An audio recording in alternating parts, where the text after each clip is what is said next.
স্থানীয়দের অভিযোগ, সহিশপুর বাজারে দিনের পর দিন বেআইনিভাবে গজিয়ে উঠছে একের পর এক মদের ঠেক।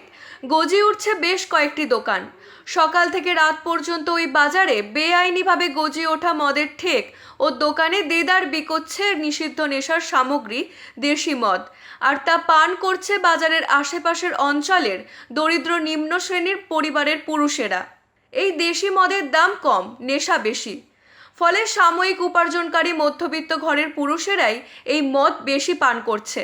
মদ পান করে বাড়িতে গিয়ে স্ত্রী ছেলে মেয়েদের মারধর করছে, সংসারে অশান্তি করছে। এই মদ পানের হাত থেকে রেহাই পাচ্ছে না বর্তমান প্রজন্ম, অর্থাৎ এই প্রজন্মের ছোট ছোট ছেলেরা।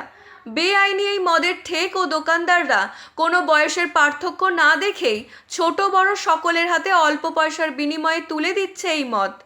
ফলে মদের নেশায় আকৃষ্ট হয়ে পড়ছে আশেপাশের অঞ্চলের বেশিরভাগ পরিবারের প্রধান পুরুষ থেকে শুরু করে অল্প বয়সের ছেলেরাও। স্থানীয়রা এ বিষয়ে বারংবার প্রতিবাদ জানিয়ে ওই বাজারের অন্যান্য দোকানদার থেকে শুরু করে বেআইনিভাবে গজিয়ে ওঠা ওই মদের দোকানগুলোর বিক্রেতাদের বলেছে দোকান বন্ধ করার জন্য, কিন্তু তাতে কোনো লাভ হয়নি বলে অভিযোগ। পুলিশ প্রশাসনের ওপর আস্থা হারিয়ে মঙ্গলবার দুপুরে আশেপাশের অঞ্চলের মহিলারা একত্রিত হয়ে লাঠি সোঁটা হাতে নিয়ে বেআইনিভাবে গজিয়ে ওঠা ওই মদের ঠেক ও দোকানে ভাঙচুর চালায়। ভেঙে গুড়িয়ে দেয় বেআইনি মদের ঠেক ও দোকান। জনরোষ দেখে বেআইনি মদের ঠেক ও দোকানদাররা সব ফেলে ঘটনাস্থল থেকে চম্পট দেয়। দোকানে মদ পান করতে আসা ব্যক্তিরাও ছুটে পালায়। জানা যায়, চাকদা থানায় খবর পেয়েও ঘটনাস্থলে আসেনি পুলিশ, কারণ পুলিশের বিরুদ্ধেও মানুষের মধ্যে একটা প্রতিবাদী জনরোষ তৈরি হয়েছে। এই ঘটনায় এলাকায় ব্যাপক উত্তেজনা ছড়িয়েছে।